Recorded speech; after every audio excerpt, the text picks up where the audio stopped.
bulunturuk, hiç kişinin bedeni yok. Başarsan bir neme sadım olmalı. İnsanların şeylere bir şerti var. Katam vada olmalı. Ömrüm bendenleri anlattır. Yaşar bilsen, yakta cahan cennettir. Kel başkala kişiler bir dövlettir. Dövlette de düzgün kada olmalı. Mehriban ol, iyilen çalınlar bile. Dost yarda komşu olunlar bile. Hatta görünüp durun yamanlar bile aranda iyi seçip yolda olmalı. Öğününü saklama bir münnet çekti. Yapşan işine gitmeli büktü. Haramdan taşılır elbette. Bolup bilse yaxşılarda olmalı. Yolunda sataşar her bir vaka serhat olmalı. Olmalı meyken düş atan elinden saklar gitmeyken ödüm ata haka değerli olmalı. Juda iyiren alacak olmalı oldu.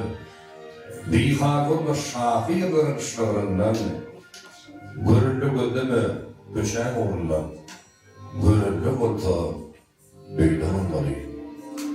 Kim gönüdür? Kimin yolu vardır? Durgoy yorunu vardır. Her kişinin öğününün ağramı vardır. Kimdir boşuk değil de mayda olmalı. Bunun ehlidanın vardır belledi. İşten durdun, her kişinin ömür kelledi. Gurrunun kıyıslası, gepin keltedi. Karal, boğuşuk değerle potsalın var.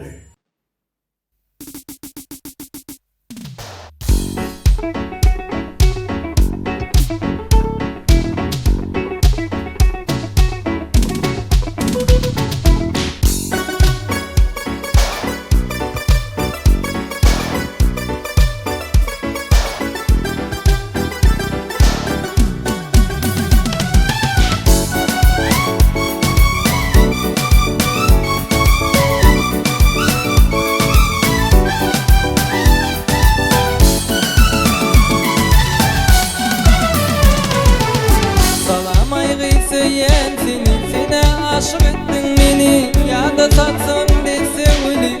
Yerin bağın cennet kıydı.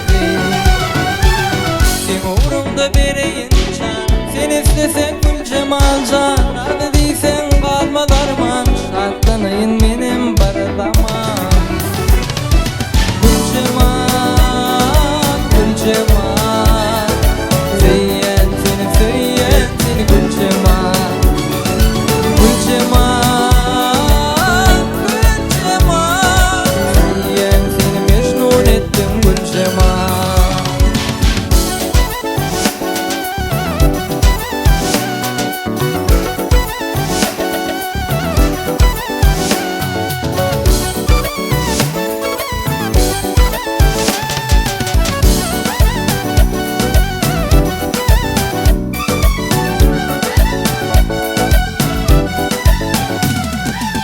bak gelsin bizi devran, ikbalay sen mehriban. Hayran sana sayaçanam, kabul eder bizden sana. Orak salsa sadın sana.